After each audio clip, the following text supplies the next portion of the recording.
So today we are reading from the Srimad Bhagavatam, chapter 4, text 32, the Hansa Guhya prayers. Asita nasita cha vastu nistayor vastu ekstanayo bina viruddha dharmano avekshitam kinchana yoga shankyayo saman paramhyanukulam brihattat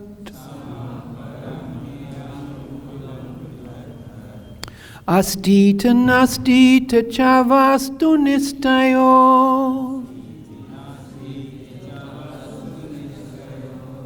ekastayo bina viruddha dharmana avekshitam kinchana yoga shankyayo saman paramhyanukulam brihattat.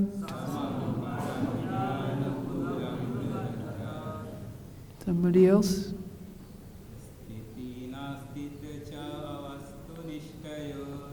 Astiti nastiti cha vastu nistayo ekastayo bina viruddha dharmano avekshitam kinchana yoga shankyayo saman paramhi anukulam brihattat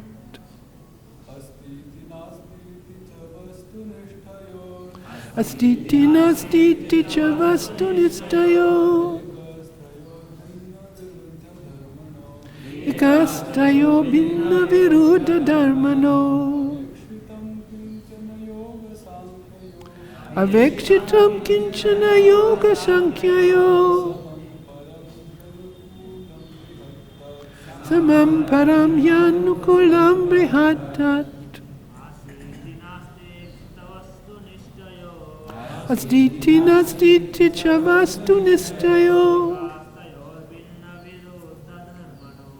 ekastayo bina viruddha dharmano avekshitam kinchana yoga shankyayo saman paramhyanukulam tat.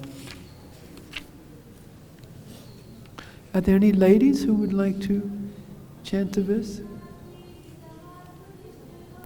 Astiti nastiti cha vastu nistayo ekastayo bina viruddha dharmano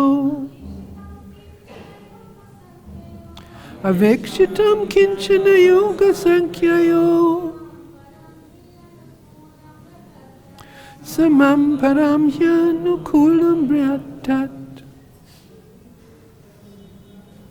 Asti, there is. Iti, thus. Na, not. Asti, there is. Iti, thus. Cha, and. Vastu nistayo, professing knowledge of the ultimate cause. Ekastanayo, with one and the same subject matter. Establishing Brahman. Bhina, demonstrating different.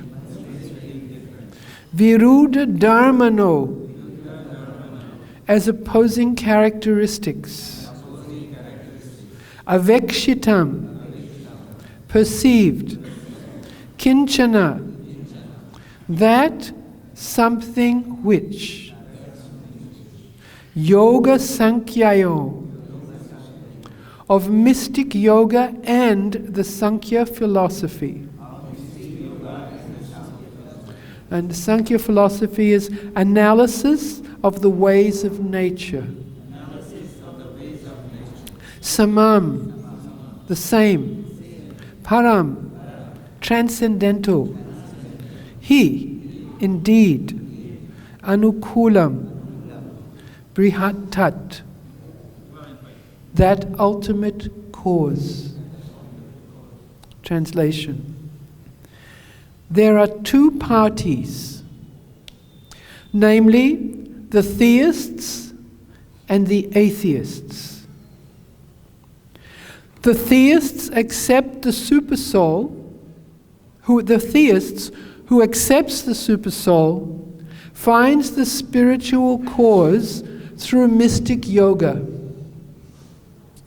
The Sankhyaite, however, who merely analyzes the material elements, comes to a conclusion of impersonalism and does not accept a supreme cause, whether Bhagavan, Paramatma, or even Brahman.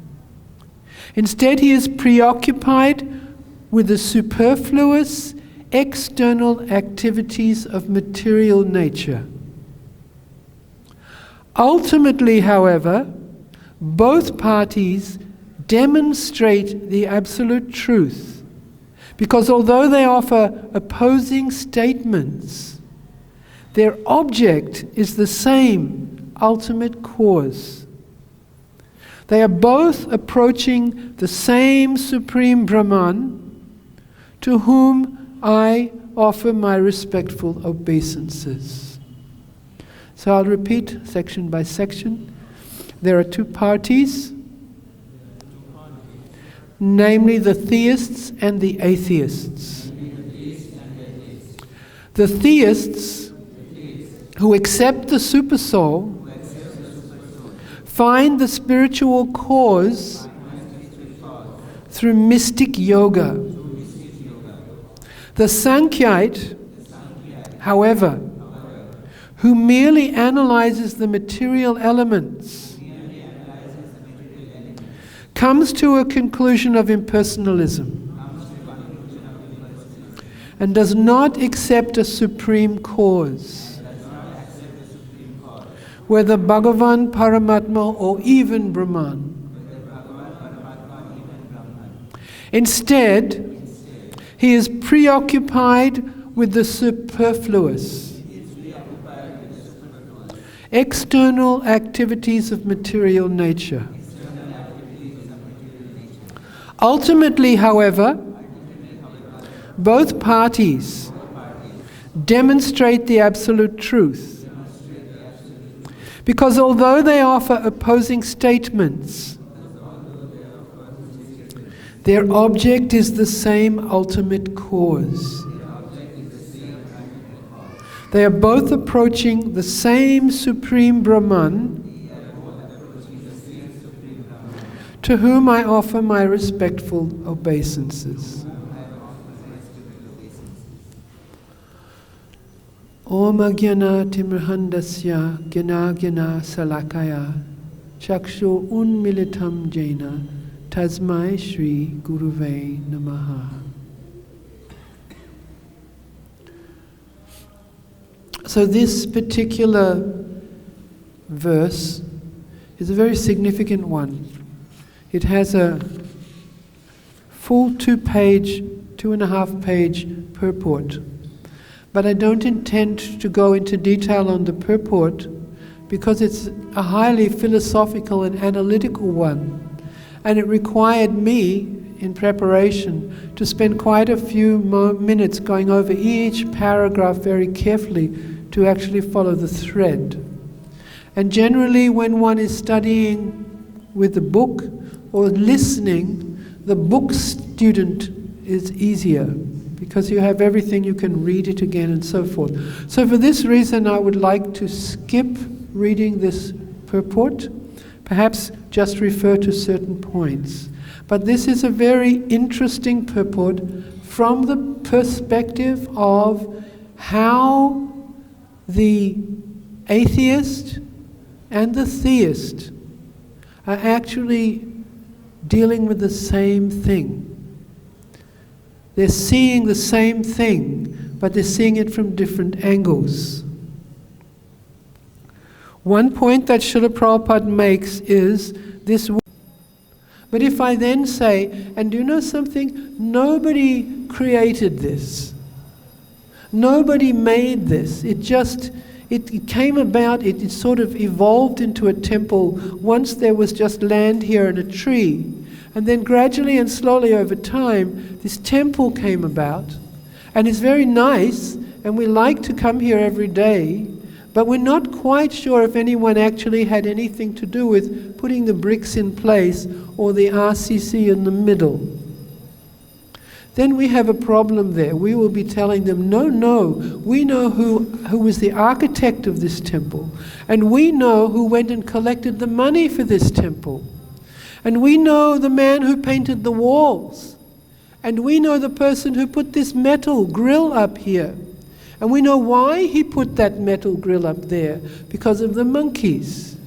And we know why they have this here and that there and so on and so forth. And the person can say, can you prove it?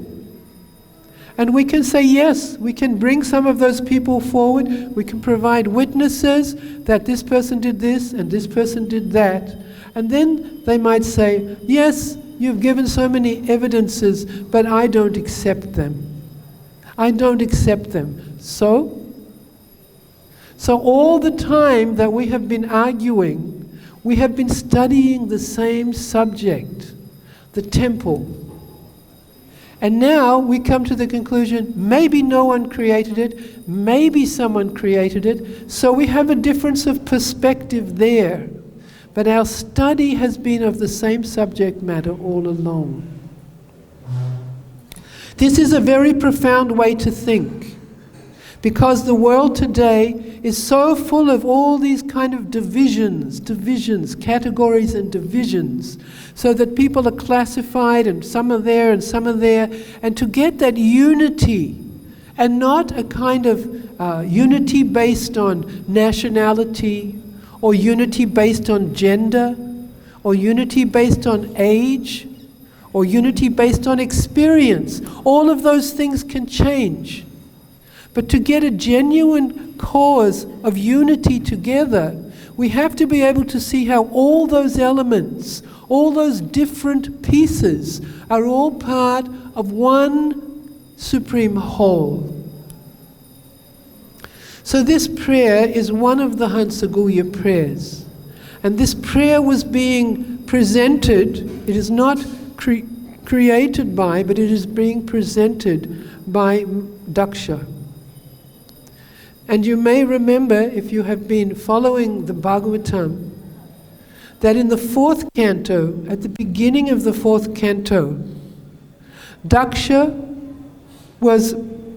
appeared as the son of Lord Brahma. And he was also busy at that time in propagating the world's population, because this is in Satya Yuga. So he was busy doing his seva, but then he made an error of judgment in becoming angry and offended by Lord Shiva. And when he made this mistake of considering himself and his role, his birth even, as superior to that of Lord Shiva, then that led into a series of incidents that caused him to become angry with his own daughter. And when he became angry with his daughter, and when she saw his attitude towards Lord Shiva, she took a very firm stand on behalf of him. And she said that I no longer want to have a name connected with you. So I will finish my life, and then I'll have nothing to do with you anymore. And she sat down, and with a mystic yogic fire, she burnt her body that was given to her by her father Daksha, completely destroyed her body. And when Lord Shiva heard this, he was so angry, and he came and he actually, his followers beheaded Daksha. And then Daksha was returned with a goat's head. And then that's not very comfortable, by the way, to have the head of a goat attached to your human frame. But he had a goat's head. And then he reappeared again as the son of Marissa. And Marissa was the wife of the Prachetas. And the Prachetas were the sons of Prachinbahi. And Prachinbahi came in the dynasty of who? Yes, Swayambhuva Manu. So this is the first, this is a very vast subject matter in the Vedas. And so sometimes we feel like it's too much for my little brain. Because I know past, present and future. I know 1 year, 2 years. I know days, seconds and hours. But when you start talking about Lord Brahma's life, and it's in thousands and thousands of segments, and they last so long, it goes beyond my power to actually identify with it. But if you simplify, the time in the heavenly planets is exactly the same, but the duration of each segment is vastly different. Then you will find that Lord Brahma has 14 different segments in his day. And the first segment is when Lord Brahma creates Swayambhuva Manu. And at that time, Daksha appeared. But after he left his body, his goat-headed body, he performed many austerities so that he could take birth again and continue with what was his interest and his service. And that was to create progeny. So nowadays, if somebody has 20 children, it will definitely be a news report article. And there perhaps are many people who have many wives or many illegitimate partnerships, and maybe they have 20 children. But for a progenitor, a personality like Daksha, he's not only creating all the population, the human population, but he's creating also the animals and the trees and the birds and the fish and all the living entities' forms, so that living entities can come into these forms and they can continue with the chain of activities that they left their last life wanting. Say I want to become very famous and I want to travel all over the world, but I live in a small village somewhere in India and I have no money to do that. If I meditate on that and meditate on that and meditate on that, and at the time of death, if that desire predominates over my other desires, then I will find myself placed in a situation where I can continue with what I wanted. And in this way, Daksha, he left this world and he returned again with the same very fixed intention of acting as a progenitor. Now it's very interesting that further in this particular chapter, in the chapter summary, Srila Prabhupada speaks about how Daksha was very materialistic and he was only interested in sex life. You may have read this already. And he criticizes Daksha from one perspective. But then after he offers these prayers, because his progenitor work wasn't coming on so good, so he went and he prayed like this. He wanted the impetus, the help to do what he wanted to do.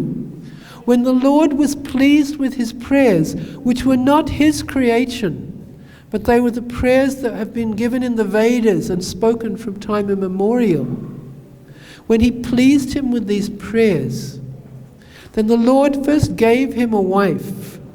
And in his case, because of his function, he received a beautiful wife, a very, very attractive wife.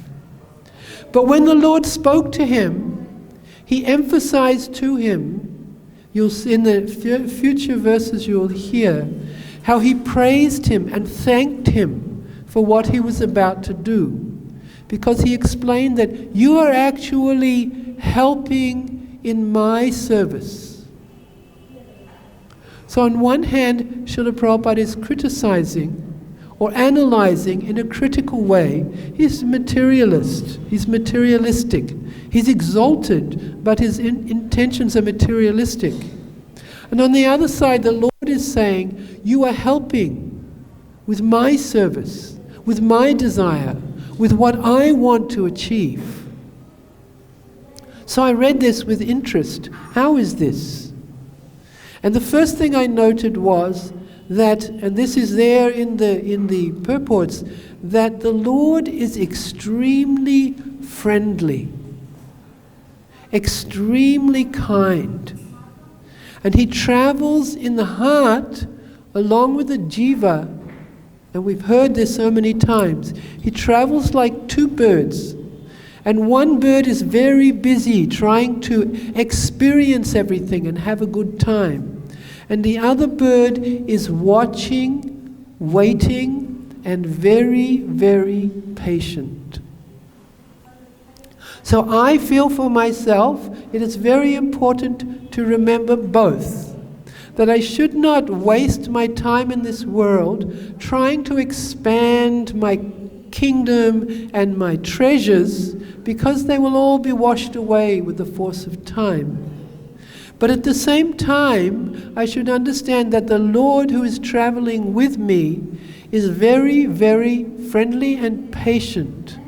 And he is constantly waiting for an opportunity to remind me that I will find far greater happiness if I turn to him. And if I take my desire for pleasure and my desire for whatever else I see in this world of value, if I take that and I place it at his feet and say, this is who I am, you have created me like this, you already know who I am, you already know who I am, and you want me to do something with these attributes that you have given me, please guide me in doing that. This is actually surrender.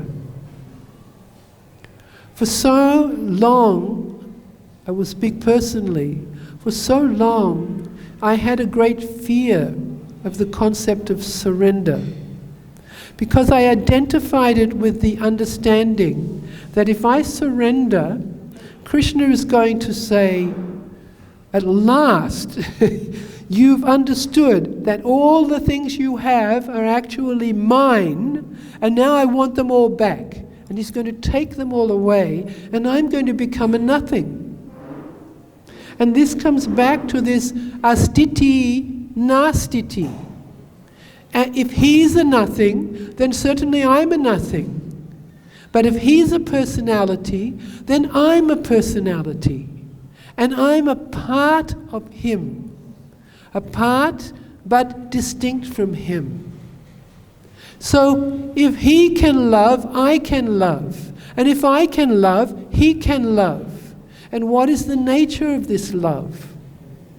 The nature of this love between the Lord and the living entity is full of unconditional, unreserved affection. And when I understand that, then, Srila Prabhupada says, the path of bhakti is very, very easy. It's very, very easy when we get that point. When that penny, as they say, if you have a money box, a box, you're keeping money, and you drop one penny, and when it lands, it makes a sound. And when it makes that sound, the penny drops, it means, I understood that. Now I've understood that. So Krishna consciousness means to continue with your practices, even in a mechanical way, or even in a slow and lazy way, until those practices gradually bring you forward and you mature. So when the Lord appeared before Daksha, after he offered this beautiful series of prayers that are very analytical and very strictly Vedic. When the Lord appeared with all the devas came as well, and all the singers, the apsaras, everybody was there, and it was so majestic. Then Daksha, he fell down on the ground. He was frightened at first, but then when he overcame his fear, he was very, very, very happy to see the Lord. And then the Lord said these words to him of appreciation, and he told him that little by little living entities come back to me. Little by little. And therefore I have made this huge arrangement, and they can be anywhere doing whatever they want, but I am just waiting to bring each one of them individually, simultaneously or whenever, a step further towards me, a step further towards me. And ultimately, for those who are extremely fortunate, this journey takes them, maybe it takes them millions of births, if that's their choice. Or maybe it takes them only a few births, but it takes them higher and higher and higher. They evolve. Of course, it's like a game, of snakes and ladders. And some places are ladders and you go up, and some places there's a snake and you go down. So you can go up and down. It's not that you automatically only go up. But the purpose of this whole creation is to slowly bring everybody up from wherever they are, upwards, upwards, upwards. And where is the goal of this upward ascension?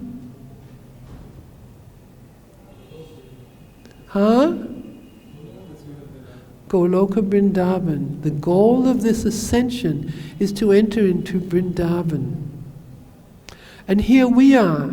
Isn't it odd? We're all here physically in the temple that Srila Prabhupada has built and invited people from all over the world to please come and visit Vrindavan. We're touching the dust imperceptibly at every moment, the dust which is the purifying factor of Vrindavan. But perhaps our minds are wandering here and there over a million different subject matters. So we too need to be very patient with our ascension.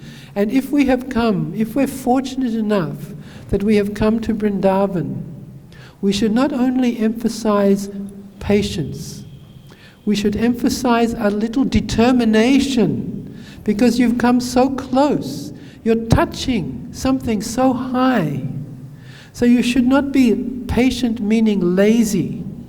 You should be patient meaning determined. How am I going to make some progress? Look at me. I don't have any good qualities. How am I going to make some progress? And yet, I'm going to make some progress because I have touched the dust of Vrindavan. I have touched the dust of Vrindavan. And every day we get our sweeping lady to sweep it all out, right? And we go on Parikrama and we take a good bath and wash it all off. And again, it just touches us all over our bodies. And Srila Prabhupada pointed out that the dogs here are very fortunate. Why? Because they sleep in the dust of Vrindavan most of the day. Occasionally they wake up and bark and fight with each other, but quite soon after that they go right back to sleep. And when you go to Govardhan, sometimes when we have our Govardhan retreat, you go out on the Parikrama path when it's empty, and you see all these dogs and there's nothing else, no people. The solitary pig is making his way through, monkeys in the trees and on the hill, and these dogs, and they're just lying there all day in the dust of Giriraj or the dust of Vrindavan. So while we're here, whether we're living here, we're fortunate enough to reside here, or we're fortunate enough to visit here regularly, or we're fortunate enough to have been raised here, or we're fortunate enough to come for the first time. We should make sure that we never forget that this dust that is coming all over us is the source of our good fortune here in Vrindavan. But nevertheless, this argument goes on. Stiti astiti, atheist, theist. And in Kali Yuga, Srila Prabhupada has said that the atheist and the theist exist within the same person. One time a very serious devotee I know, he told me, every morning I wake up an atheist. And I was so shocked when he said that. I thought he was a very serious devotee. How could he say such a thing?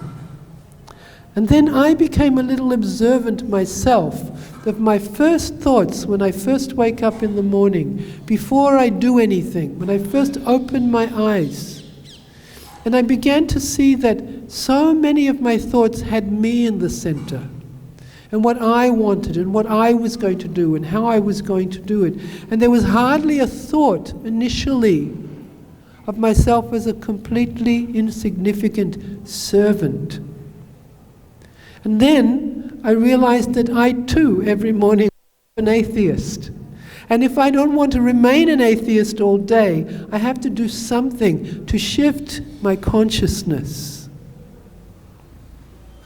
So I want to read this translation again, and I hope you have learned something from hearing it. Let me repeat it again.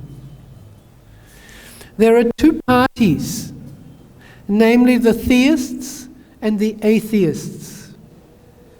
The theists, who accepts the supersoul, finds the spiritual cause through mystic yoga or bhakti yoga.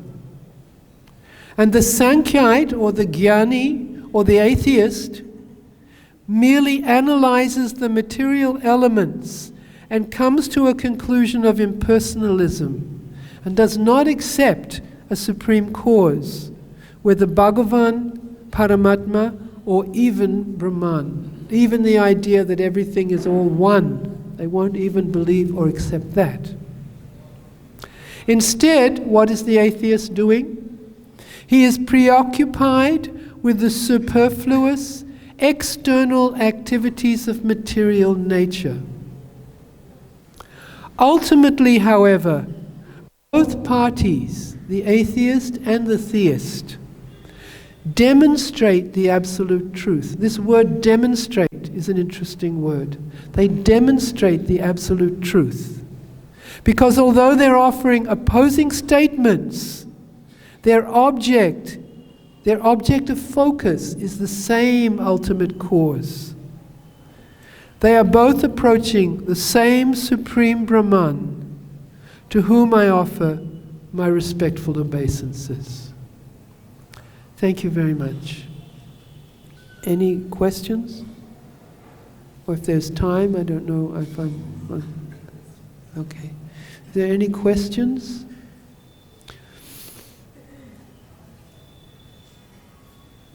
It's very hard to find a question, isn't it? Because it means you have to have been listening, and if you listen to something else is spoken, and you forget what you were listening to, that was going to be a question, because you have to listen. And so then you lose it. And sometimes you have a question, but it's gone already. And then you feel really put on the spot. Question. And sometimes we think, I don't have any questions because I know all this already. Then we should ask the question, what do I do if I think I know everything already? It's a very good question. Because on a computer, when you're sort of seeing something and you want to re-energize it, you press a refresh button and it brings it back again.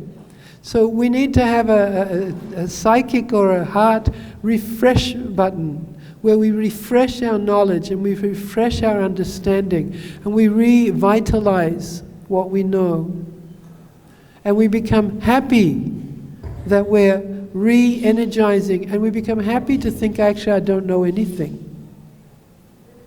Because even greatest scientists always felt, actually, I've just begun on my path of discovery. With all my studies, I know nothing. So this is a very nice approach to take.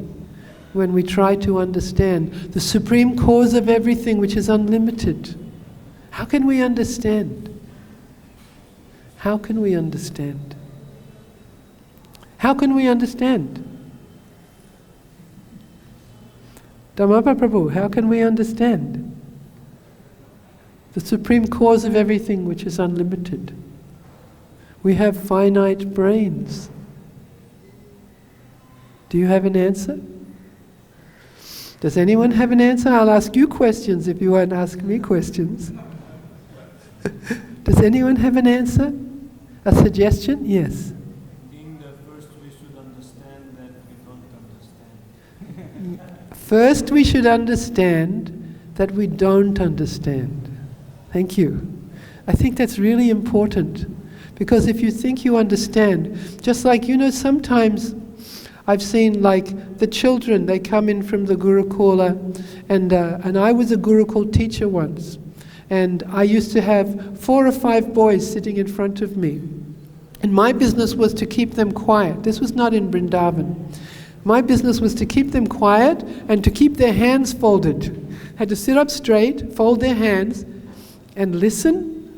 They were like 8 or 9 or 7 years old. What could they understand?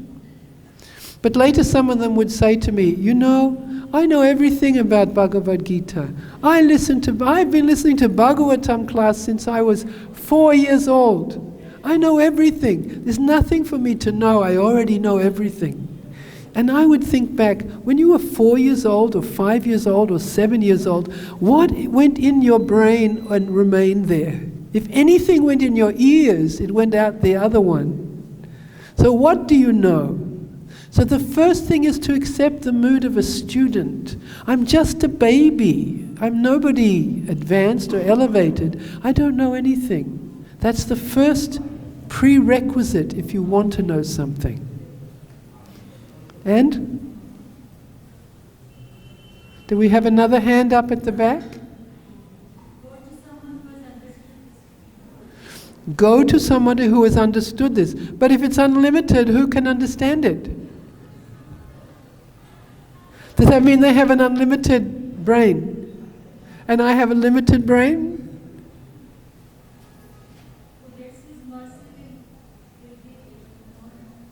So, are you saying that by mercy one can understand?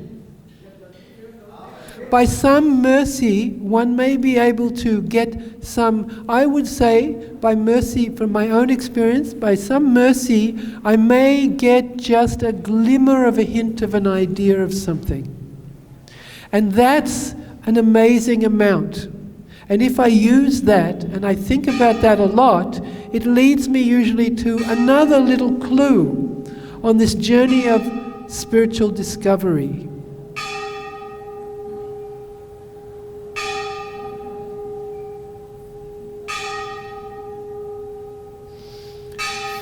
For many years I lived in the Gurukul building with my daughter and my son. We lived in there, and this bell, we would hear this bell throughout the whole day. We didn't even have a clock, because you would count the bell, the bell, the bell. And when Srila Prabhupada was very ailing at the end of his pastimes here in Vrindavan, one time he called one of his servants into his room in great anxiety and said, "Listen." And they couldn't hear anything. And he said, "What do you hear?" And he said, "Nothing, Srila Prabhupada." Exactly. He said, if that bell is not ringing throughout the night, that means that the guard is sleeping. And he had not only the bell ring on the hour, but the half hour as well, to keep the person who was guarding awake. So he was very meticulous on all the details of this Krishna Balaram temple. And he wanted that mood to perpetuate in the minds and hearts of the devotees who are maintaining his seva here. So I hope that any of you who are fortunate enough to be living here in Vrindavan for some time, make sure that you have some part to play in maintaining the integrity of Srila Prabhupada's temple. All right. No questions? Thank you. Hare Krishna.